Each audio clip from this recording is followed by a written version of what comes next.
غرب ان کے نام کی 11ویں شیٹ دی جاتی ہے، ان کے نام کے ختم دیے جاتے ہیں۔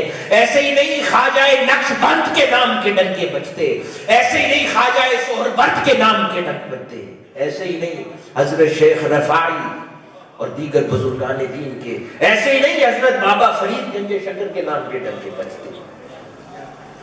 ان لوگوں نے اپنے مالک کو، اپنے مولا کو راضی کر لیا تھا۔ تو راہ تو بڑی سامنے واضح ہے، بس کوشش کر کے چلنا ہی ہے نا، اور تھوڑی کوشش کرنی ہے کہ شیطان کے حملوں سے محفوظ رہے۔ ہاں، چلتے چلتے گر جائیں تو پھر کھڑے ہو جائیں، اس میں نہ گرنا شرط نہیں ہے، راہ سلوک پر نہ گرنا شرط نہیں ہے، واپس اٹھ کھڑا ہونا شرط ہے۔ گرو تو اس کے حضور پھر سے توبہ کر لو، جب گرو، جب ایمان کمزور پڑے تو پھر سے اپنے ایمان کو پختہ کر لو، اللہ کے حضور توبہ کر لو، گرے نہ رہو، پھر سے کھڑے ہو جاؤ۔ اس لیے میں نے عرض کیا کہ راہ سلوک پر نہ گرنا شرط نہیں ہے۔ وہ بہت خال خال لوگ ہوتے ہیں جو پیدا اس حال میں ہوتے ہیں کہ مرتے دم تک گرتے نہیں تو عام انسان تو گرتا ہے پھر کھڑا ہوتا ہے، تو کوئی بات نہیں، راہ سلوک میں یہ جائز ہے۔ ہاں، مگر ضروری یہ ہے کہ گرو تو پھر سے کھڑے ہو جاؤ اور پھر کوشش کرو کہ دوبارہ نہ گرو، اس سفر کا ارادہ کرو۔ جب انسان گر جاتا ہے اور پھر سے نہیں اٹھتا، یعنی نفس کے فتنوں میں مبتلا ہو جاتا ہے، اس کا نفس گمراہ ہو جاتا ہے، اس کا نفس برے اخلاق کا امین بن جاتا ہے، بری کیفیات کا امین بن جاتا ہے، اس کے اندر برے اعمال داخل کر دیتا ہے، تو پتہ ہے کیسی کیسی خرابیاں در آتی ہیں۔ ذرا سوچئے، اپنے اندر ہی جھانک کر سوچتے چلے جائیں۔ ایک صوفی درویش کی مجلس میں بیٹھے ہیں نا، تو اس لیے راہ سلوک کی بات کر رہے ہیں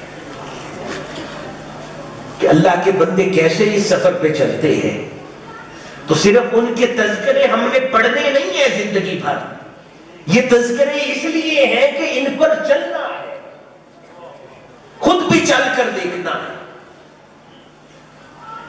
یہی مقصد ہے زندگی کا۔ تو جب انسان گر جاتا ہے اور نفس کی آزمائشوں میں اور فتنوں میں مبتلا ہو جاتا ہے، تو پھر کتب میں آتا ہے اور انسان اپنی زندگی میں دیکھ سکتا ہے کہ انسان کے اندر غصہ، غور کرتے جائے، ہر انسان دھیان کرے اس کے اندر کیا کیا خرابیاں۔ کوئی انسان خرابی سے پاک نہیں ملے گا، اس کے اندر غصہ آ جاتا ہے، اس کے اندر لالچ پیدا ہو جاتی ہے، اس کے اندر شہوت پیدا ہوتی ہے، نگاہ کی شہوت ہے، آنکھیں بھٹکتی ہیں، نوجوان غور سے سنیں، سماعتیں بھٹکتی ہیں، دل بھٹکتا ہے۔ اس لیے میں نے کہا یہ دنیا بہت فریب دیتی ہے، بہت دھوکے ہیں ارد گرد، انسان کو گمراہ کرنے کی بہت باتیں ہیں، ہم نے اس میں بچ کے نکلنا ہے، یہ کامیابی ہے۔ تو لالچ آ جاتا ہے، پھر حسد آ جاتا ہے، خود پسندی آ جاتی ہے، انسان میں تکبر آ جاتا ہے، غرور آ جاتا ہے، دل سخت ہو جاتا ہے، مخلوق پر انسان ظلم کرنے پر آمادہ ہو جاتا ہے، پھر دوسروں کے عیب بے نقاب کرتا ہے۔ ذرا غور کیجئے، ہم سمجھتے ہیں یہ معمول کی بات ہے، یہ سب سے برے نفس کی خصلتیں ہیں کہ جب انسان سب سے زیادہ پسماندہ نفس میں شریک ہوتا ہے، نفس امارہ میں ہوتا ہے، تو اس کی خصوصیات میں سے ہے کہ انسان لوگوں کے عیب بے نقاب کرتا ہے، انسان غیبت کرتا ہے، کسی کی کوئی بات پتہ چل گئی تو جا کر دوستوں کو بتائے گا، پتہ ہے اس نے کیا کیا، پتہ ہے اس کے گھر کیا ہوا، کسی کی کوئی غم کی بات ہے 10 جگہ کرتا ہے۔ یہ اچھی عادات نہیں ہے، یہ بطور انسان جب سب سے بری خصلتوں کا شکار ہوتا ہے تو یہ کام کرتا ہے. پھر انسان غیبت کرتا ہے، پھر رقابت کرتا ہے، جیلسی کرتا ہے، لوگوں پر بے جا تنقید کرتا ہے، ناجائز خودستانی کرتا ہے، تلخی طبیعت میں رہتی ہے، دوسروں کی چیزوں پر دل للچاتا ہے چاہے اس کے پاس اس سے بہتر ہی کیوں نہ ہو. ذرا غور کریں اور سوچتے جائیں انسان کن کن کیفیات میں سے روز گزرتا ہے. دوسروں کی چیزوں پر دل للچاتا ہے چاہے اللہ پاک نے اسے اس سے بہتر دے رکھا ہو، عدم قناعت کا شکار ہو جاتا ہے، ہر وقت اس کی زبان پر شکایت رہتی ہے، شکران نعمت کا فقدان پایا جاتا ہے، خدا کی نعمتوں سے بہرہ مند نہیں ہوتا، بغیر کوشش کے اگلا بڑا اہم مسئلہ، بغیر کوشش کے آگے بڑھنے کی خواہش کا شکار ہو جاتا ہے، محنت کے بغیر شارٹ کٹ سے دنیا میں بھی کمفرٹیبل لائف محنت کے بغیر چاہتا ہے، آخرت بھی بغیر محنت کے کمانا چاہتا ہے. تو فرمایا کہ یہ بھی نفس امارہ کی خصوصیات میں سے ہے. اور پھر لالچ حد سے بڑھ جاتی ہے، ہر چیز کو اپنے کنٹرول میں کرنا چاہتا ہے اور چاہت کنٹرول میں کرتا ہے، اور خواہشات سے محبت کرتا ہے، نفسانی خواہشات سے. ان لوگوں سے نفرت کرتا ہے جو اس کی اصلاح کی بات کرے، ان لوگوں سے محبت کرتا ہے جو اس کی تعریف کرے. سوچتے جائیں ہم میں سے شاید ہی کوئی بچتا ہو، کچھ نہ کچھ سب میں مسئلہ ہے، اور ہم سب نے کوشش کرنی ہے اس کو ختم کرنے کی. اسی طرح اس کو منافقت اس میں داخل ہو جاتی ہے، لوگوں کے مشورے پسند نہیں کرتا، مسترد کر دیتا ہے، اور ایسی بے شمار مسائل اور امراض کا شکار ہو جاتا ہے. اور آپ کو پتا ہے کہ جب نفس سب سے بری کیفیات کا شکار ہوتا ہے تو عموماً اس کا نفس دو طرح کا ہوتا ہے. ایک حیوانی نفس ہوتا ہے، ایک ابلیسی نفس ہوتا ہے. جب وہ حیوانی نفس کا مقیم ہوتا ہے، سوار ہوتا ہے، تو اس کے اندر نشہ کرنا، بدکاری کرنا، شہوت پرستی، غرور و تکبر، گناہ کا ارتکاب، لوگوں سے نفرت کرنا، لوگوں سے حسد کرنا، جس طرح کی امراض میں نے پہلے گنوائی، عموماً اس طرح کے مسائل ہوتے ہیں. لیکن جب ابلیسی نفس یعنی ترقی کرتا ہے، جب وہ چھوٹے درجے پر ہوتا ہے تو نفس حیوانی ہوتا ہے، جب ترقی کر جاتا ہے یعنی نفس حیوانی پر جب اس کو اصلاح میسر نہ آئے تو وہ ابلیسی نفس بن جاتا ہے. ہاں، اور اگر کوئی ریئلائز کر کے نفس حیوانی کی سطح پر ہی اصلاح کر تو اللہ پاک اس کو ابلیسی نفس بننے سے بچا لیتا ہے. ابلیسی نفس کیا ہے؟ ابلیسی نفس یہ ہے کہ انسان کو اپنے اندر خامیاں نظر آنا بند ہو جاتی ہے، اس کو برائی کی عادت ہو جاتی ہے، اور پھر وہ انسان پر خدا بن بیٹھتا ہے، لوگوں پر ظلم کرتا ہے. جن لوگوں کو دوسرے لوگوں پر ظلم کرتا دیکھو، جب لوگوں کی جانیں لیتا دیکھو، ثانیہ ماڈل ٹاؤن جیسے واقعات کرتا دیکھو، تو سمجھ لو کہ یہ نفس حیوانی کا کام نہیں ہے، یہ نفس ابلیسی کا کام ہے. نفس ابلیسی وہ ہے کہ جہاں پر اصلاح کے کم و بیش دروازے بند ہو جاتے ہیں، انسان پھر ظالموں میں شمار ہو جاتا ہے، انسان پھر کرمنل نہیں ہوتا، کرائمز کا ماسٹر مائنڈ بن جاتا ہے. اس کی وجہ سے کئی لوگ پھر جرم میں شامل ہو جاتے ہیں. تو ابلیسی کیونکہ شیطان لوگوں کو برگلاتا ہے تو یہ لوگ لوگوں کو برگلانا شروع کر دیتے ہیں. انتہا پسند لوگ ہوتے ہیں تو پھر لوگوں کو انتہا پسند بنانے کی وجہ بنتے ہیں. لوگوں کو خود متشدد نہیں فقط ہوتے، پھر لوگوں کو متشدد کرنے پر، آمادہ کرنے پر مجبور کرنے شروع کر دیتے ہیں. یعنی وہ خود گناہگار نہیں ہوتے، لوگوں کو گناہگار بنانا شروع کر دیتے ہیں. پھر خود ظلم نہیں کرتے، ایسا ماحول بناتے ہیں کہ ہر کوئی دوسروں پر ظلم کرنا شروع کر. یہ ابلیسی نفس کا کام ہے. اللہ پاک ہم سب کو اس سے محفوظ رکھے. اور جب انسان اس ابلیسی نفس پر پہنچ جاتا ہے تو یہ وہ مقام ہوتا ہے کہ جہاں پر قرآن مجید میں ان کے لیے اللہ پاک فرماتا ہے کہ انہوں نے اللہ کو فراموش کر دیا تو اللہ نے انہیں فراموش کر دیا. وہ اللہ کو بھول گئے، اللہ ان کو بھول گیا. اور خدا جس کو بھول جائے تو اس کو کہاں سے ہدایت میسر آئے گی؟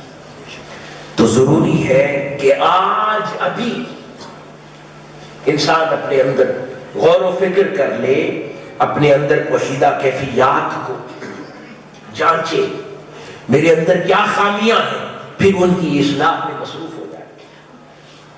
ایسا کوئی شخص نہیں، ہاں کسی کو خامی نظر نہ آئے تو پھر تشویش دہ بات ہے. مسئلہ کوئی نہ کوئی ہے. یا تو کوئی کہے، اگر کسی کو خامی اپنے اندر نظر نہیں آتی تو کہے کہ وہ غوث ہو گیا ہے، وہ قطب وقت بن گیا ہے. تو 24 کروڑ قطب تو نہیں ہو سکتے پاکستان میں، اتنے تو قطب نہیں ہو سکتے.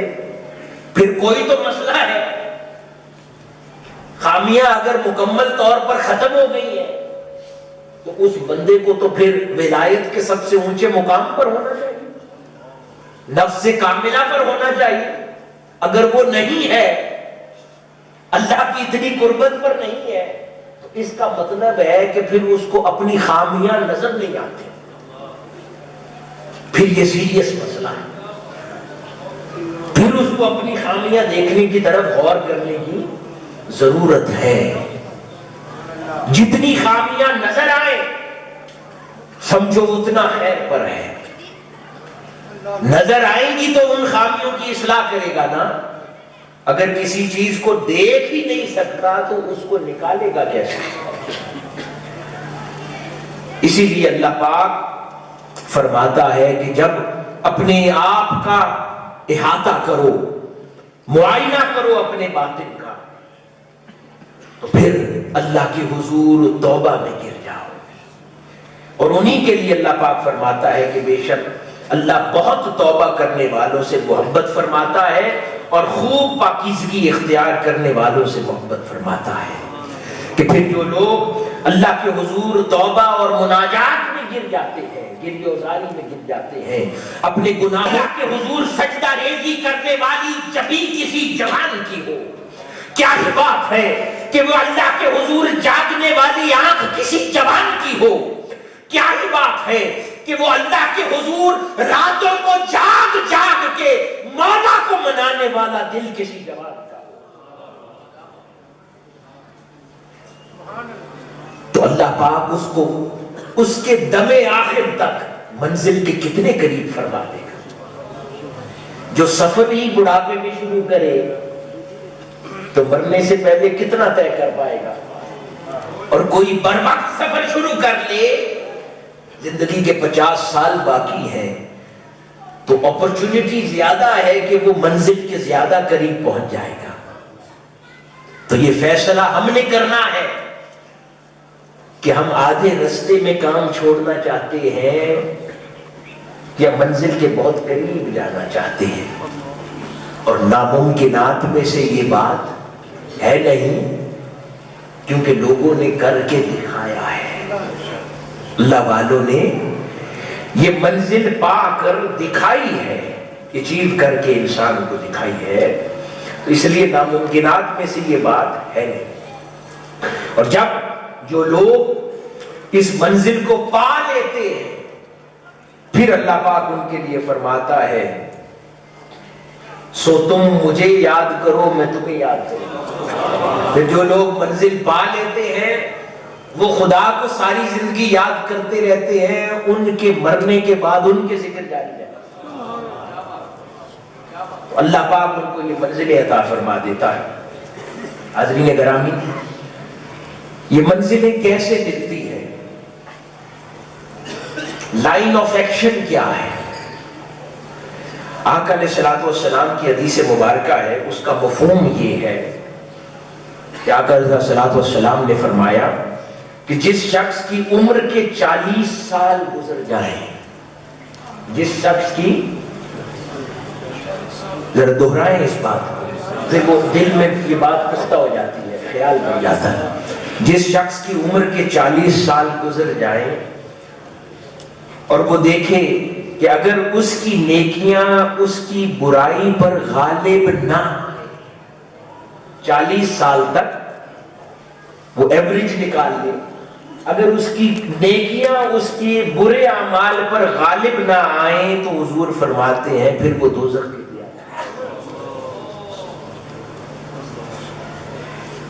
ذرا غور کریں، جھانکیں ہمارے اچھے اعمال اور برے اعمال کا تناسب کیا ہے۔ اگر تو گناہوں میں زندگی لت پت ہے تو آج سنبھلنے کی ضرورت ہے، اور اگر خیر کے راستے پر گامزن ہے تو اللہ کا کرم ہے، اس کی مہربانی ہے۔ حاضرین گرامی، یہ لائن آف ایکشن کیا ہے، چلنے کا سلیقہ کیا ہے؟ یہ علم جو ہم یہاں سن رہے ہیں، علماء کرام سے خطابات کی صورت میں سنتے ہیں، بزرگوں کی کتابوں میں پڑھتے ہیں، ہر روز اچھی اچھی باتیں کرتے ہیں، اچھی اچھی باتیں سنتے ہیں، یہ علم ہے۔ اور علم عمل کے بغیر کوئی فائدہ نہیں دیتا۔ علم اس لیے حاصل کیا جاتا ہے کہ اس پر عمل کیا جائے۔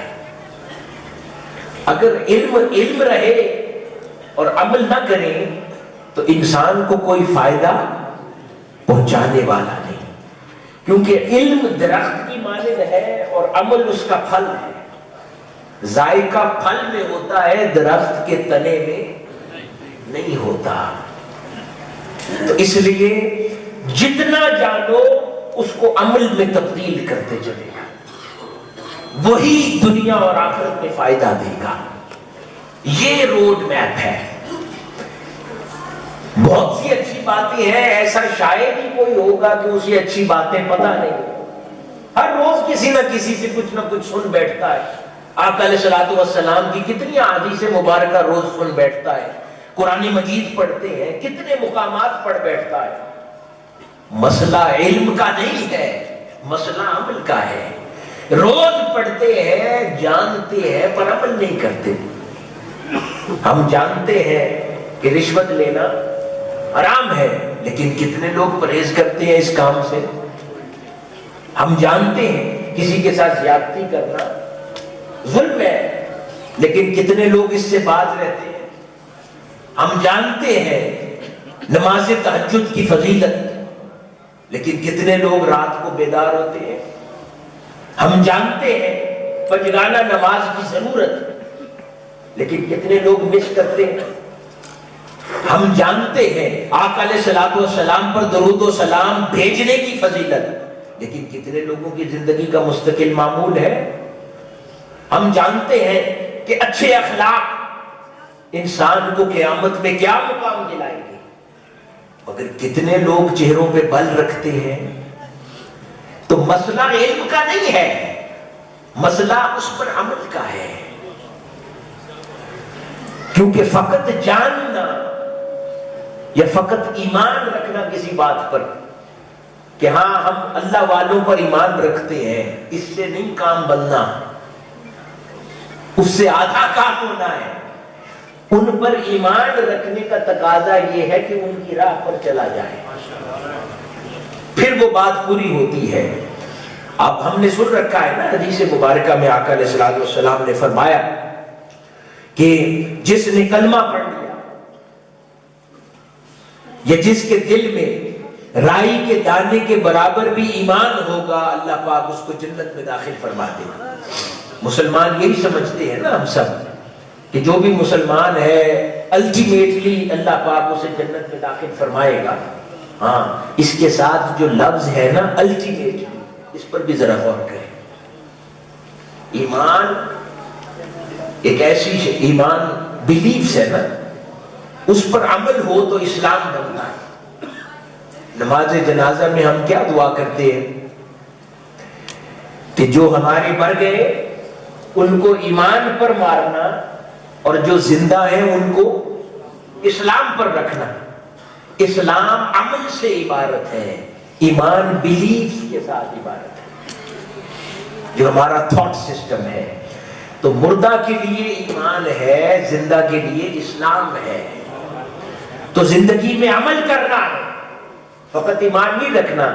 جو الٹیمیٹ جنت میں جانے کی بات ہو رہی ہے نا، اس کے پیچھے بہت سی گھاٹیاں ہیں. پہلے کتنی نہ جانے سزائیں انسان بھگتے گا،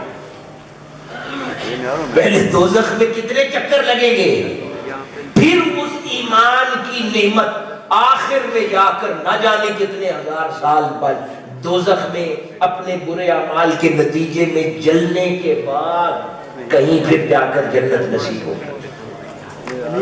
تو فقط ایمان کے نتیجے میں جو نعمت ملنی ہے وہ عذاب سے چھٹکارا نہیں دلاتی. اپنے حصے کا عذاب انسان کو جھیلنا ہی پڑنا ہے.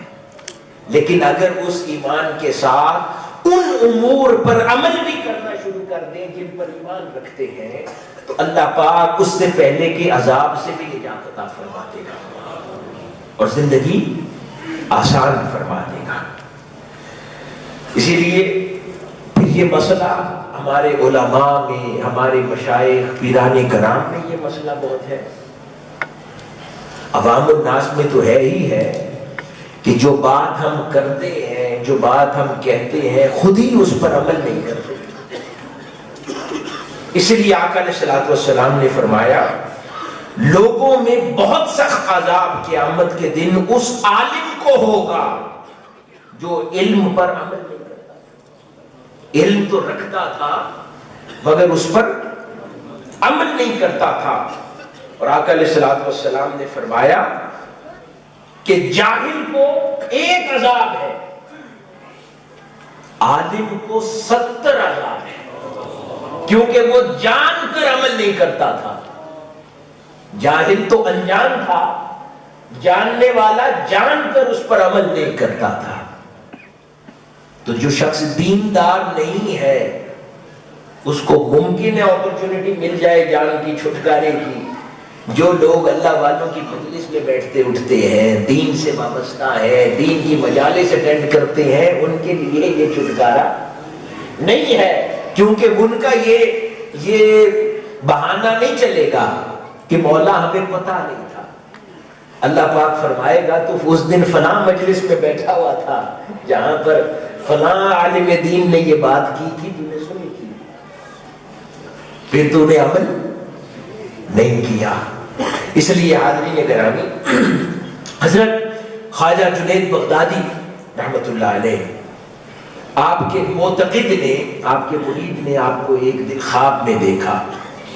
آپ سے پوچھا کہ حضرت اللہ پاک نے آپ کے ساتھ کیا معاملہ فرمایا؟ وہ فرمانے لگے میری عبادتیں ضائع ہو گئی، میرے اشارات فنا ہو گئے، مجھے فائدہ صرف ان چند رکعتوں نے دیا جو میں تہجد کے وقت ادا کرتا تھا.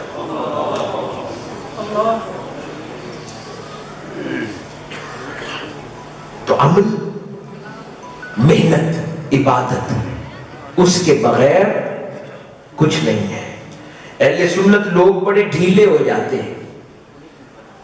اہل سنت جہاں پر عقائد میں سچے ہوتے ہیں نا، عقائد میں سچے ہوتے ہیں، پختہ ہوتے ہیں، آقا علیہ الصلوۃ والسلام سے محبت کرنے والے ہوتے ہیں، اولیاء اللہ سے محبت کرنے والے ہوتے ہیں، وہاں ایک جو مسئلہ ان کو درپیش ہو جاتا ہے وہ اس ایمان اور اس نسبت کے معاملے پر یقین رکھ کر عمل میں پختہ نہیں رہتے، عمل میں محنت نہیں کرتے.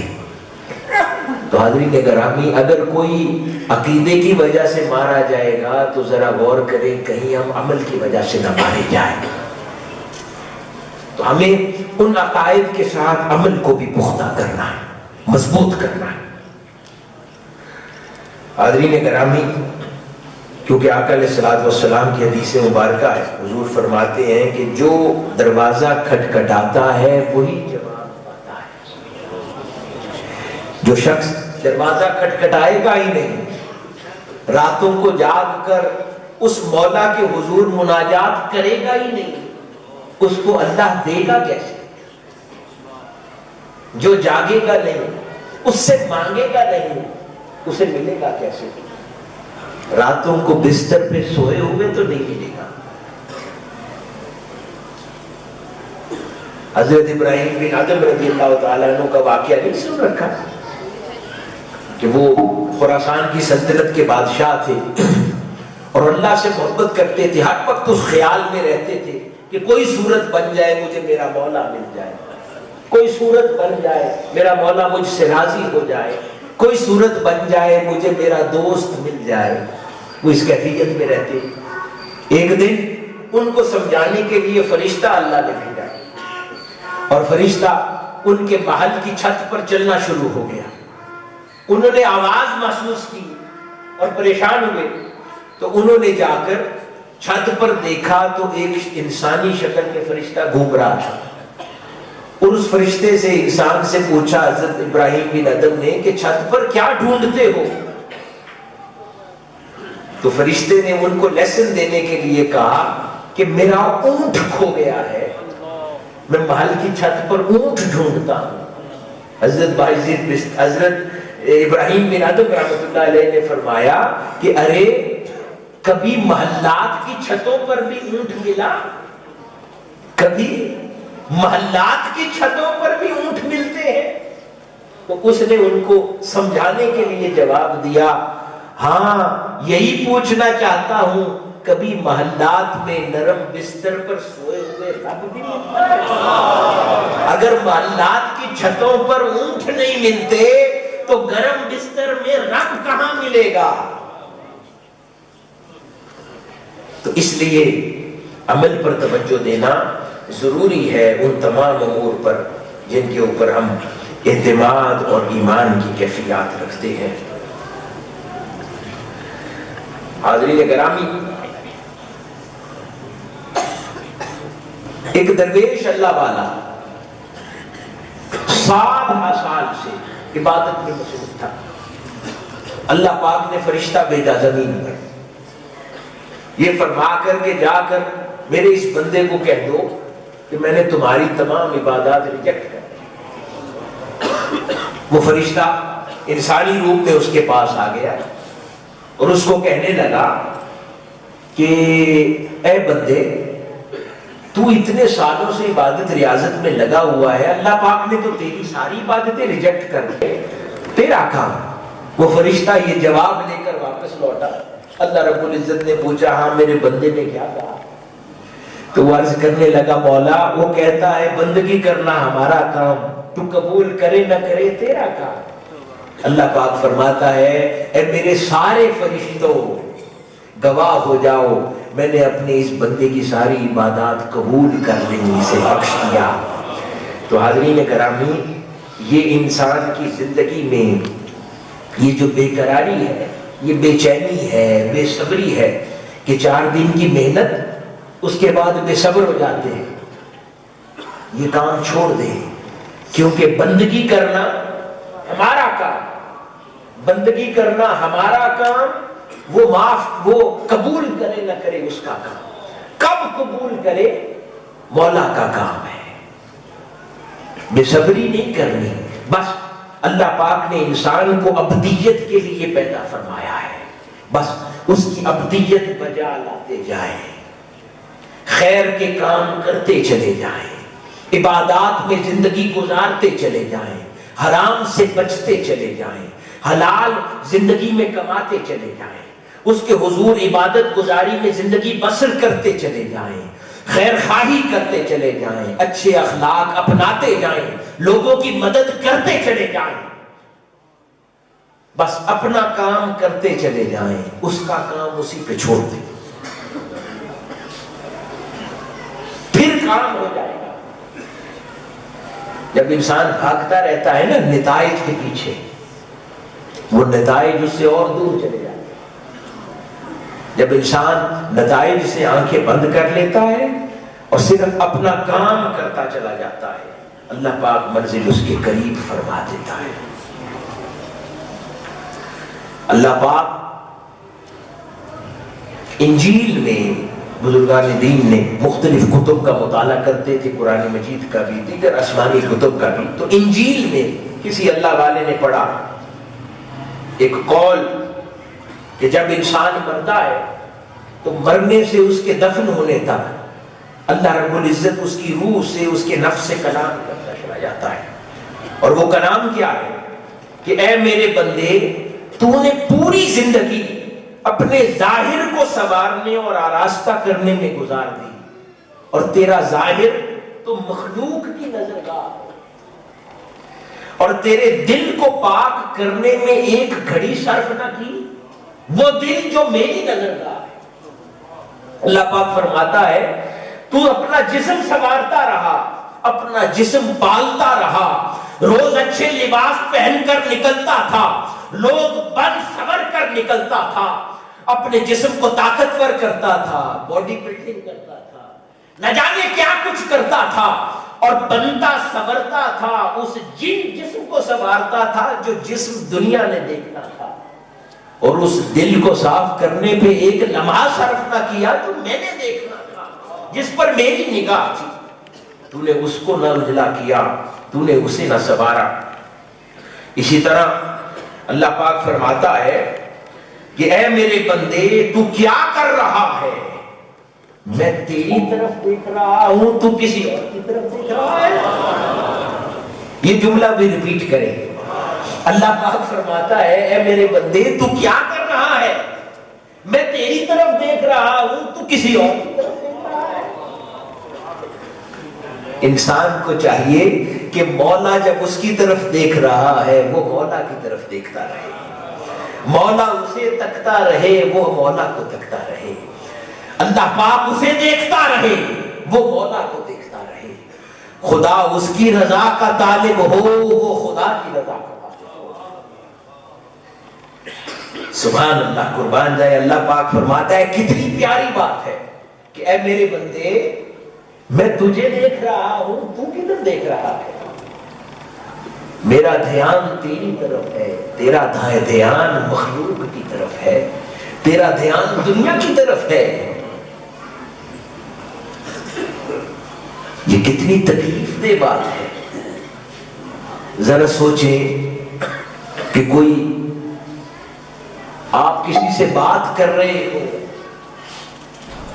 آپ کسی سے بات کر رہے ہو اور وہ شخص دوسری طرف منہ کر کے کسی اور کی طرف دیکھ رہا ہو، تو انسان ہو کر ہمیں تکلیف ہوگی نا کہ یہ شخص میری بات توجہ سے نہیں سنتا. تو ذرا سوچیں اس کیفیت کو کہ خدا اپنی مخلوق کی طرف دیکھ رہا ہے اور مخلوق اس کی طرف نہیں دیکھتی، مخلوق اس کی طرف متوجہ نہیں ہے. وہ چاہتا ہے کہ جیسے میں اپنی مخلوق کے دھیان میں ہوں، مخلوق میرے دھیان میں رہا کرے. یہی اللہ والوں کا شیوا رہا ہے. وہ اللہ والے اس لیے ہیں کہ وہ پھر دنیا سے کٹ کر اسی کے ہو گئے تھے. وہ ہر لمحہ اسے تکتے رہتے تھے، اس کی رضا کو تکتے رہتے تھے، اس کی رضا کے حصول میں مصروف عمل رہتے تھے. حاضرین گرامی، حضرت مخدوم جہانیہ جہاں گشت رحمت اللہ علیہ دلیل القدر اللہ میں سے ہوئے ہیں. آپ فرماتے ہیں کہ دنیا میں غریب کی طرح زندگی گزارے اور دنیا میں راہگیر کی طرح رہا کرو اور صاحب قبور کی طرح ہو جاؤ. وہ فرماتے ہیں کہ اس لیے کہ بہت سے لوگ اس راہ کے مسافر ہوئے ہیں، دیکھنا یہ ہے کہ وہ دوست ملتا کسے ہے. بہت سے لوگ اس راہ کے مسافر ہوئے ہیں، دیکھنا یہ ہے کہ وہ دوست ملتا کسے ہے. بہت سے لوگوں نے عشق کی جبین اس چوکھٹ پہ سجدہ ریز کی ہے. بہت سے لوگوں نے عشق کی جبین اس چوکھٹ پہ سجدہ ریز کی ہے. دیکھنا ہے کہ میٹھی نیند اس کے پہلو میں کسے ملتی ہے. میٹھی نیند اس کے پہلو میں کسے ملتی ہوتی ہے. اور پھر وہ کہتے ہیں کہ تم سے پہلے جانے والے لوگ قبروں میں منتظر ہیں کہ ہمارے پیچھے آنے والا کیا مار کے آتا ہے. تم سے پہلے جانے والے لوگ قبروں میں دیکھ رہے ہیں کہ جنہیں پیچھے چھوڑ کے آئے ہیں یہ کیا مار کے آتا ہے. ان کے وقت ختم ہو گئے. ہمارے پاس آج وقت ہے. ہمیں اپنی قبر کی تیاری کرنی ہے. ہمیں اللہ کو منانے کی تیاری کرنی ہے. ہمیں اپنے آپ کو جھنجھوڑنا ہے. ہمیں اس دنیا کی بری برائی پر مبنی خصلتوں اور عادتوں سے چھٹکارا حاصل کرنا ہے. ہمیں اپنے مالک کو مولا حقیقی کو منانا ہے. اپنی زندگی کو سنوارنا ہے. دل میں اس مالک حقیقی کو بسانا ہے. اس کی محبت کو بسانا ہے. اس کے دیدار کو بسانا ہے. ان کے وقت ختم ہو گئے. وہ قبروں میں ہے. ہمارے پاس وقت ہے. اور وہ قبروں والے دیکھ رہے ہیں کہ ہم کیا تیر مار لیتے. تو آج ہمیں اپنے آپ کو جھنجھوڑنا ہے. آگے وہ شیخ سعدی فرماتے ہیں کہ اگر بندہ خدا کو زندگی میں منا نہ سکے تو پھر اس کا جسم پرندوں کا پنجرا ہے اور جانوروں کا استبل ہے.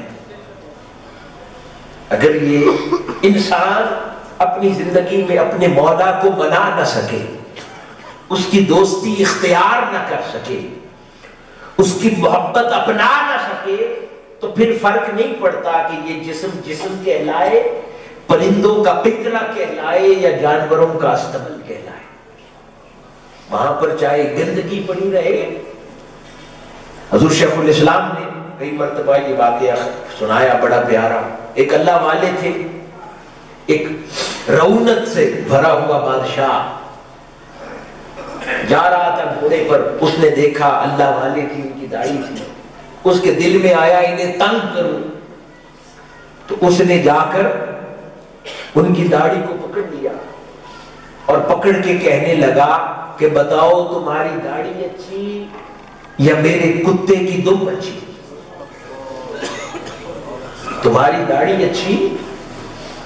ان کو اذیت اور تکلیف دینے کے لیے پوچھا کہ تمہاری داڑھی اچھی یا میرے کتے کی دم اچھی. وہ اللہ والے ان کو کوئی چیز تکلیف نہیں دیتی تھی. وہ اپنے خیال میں رہتے تھے. وہ رو پڑے. وہ کہنے لگے اگر مولا راضی ہو گیا تو میری داڑھی اچھی, اگر مولا راضی ہو گیا تو میری داڑھی اچھی, اور اگر زندگی میں اپنے مولا کو نہ منا سکا تو تیرے کتے کی دم اچھی. سبحان اللہ. اگر مولا ہم سے راضی ہو گیا تو داڑھی اچھی, اور اگر اس کو داڑھی بھی رکھ لے, لباس بھی اچھے پہن لے, سب کچھ کر لے, محافل بھی کر لے, بہت کچھ کر لے, اور اپنے مولا کو منا نہ سکے تو پھر اس کے کتے کی دم ہی اچھی. حاضرین گرامی,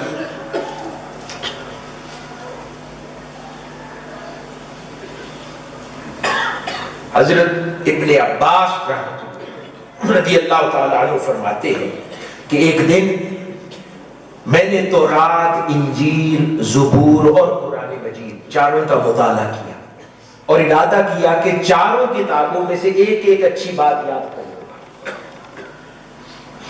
تورات پڑھی, اس میں سے ایک کلام ان کو اچھا لگا, انہوں نے یاد کر لیا. فرماتے ہیں وہ کلام کیا تھا؟ وہ یہ تھا کہ ہمیشہ اللہ تعالیٰ کی رضا پر قائم رہو تو بخشش کے لائق بن جاؤ گے. پھر انہوں نے انجیل میں سے ایک کلام پڑھا, وہ یہ تھا کہ چرب زبانی سے محفوظ رہو, بخشش کا سامان ہو جائے گا. بہت زبان چلتی ہے ہماری, اس سے محفوظ رہو تو بخشش کا سامان ہو جائے گا. تو کہتے ہیں, فرماتے ہیں کہ پھر میں نے زبور پڑھی. زبور سے میں نے یاد کیا کہ اللہ کی یاد میں مشغول رہو تو دونوں جہان میں اللہ آرام دے دے گا. اور فرماتے ہیں کہ قرآن مجید سے میں نے سیکھا کہ غصے کو پی جاؤ اور عاجزی کی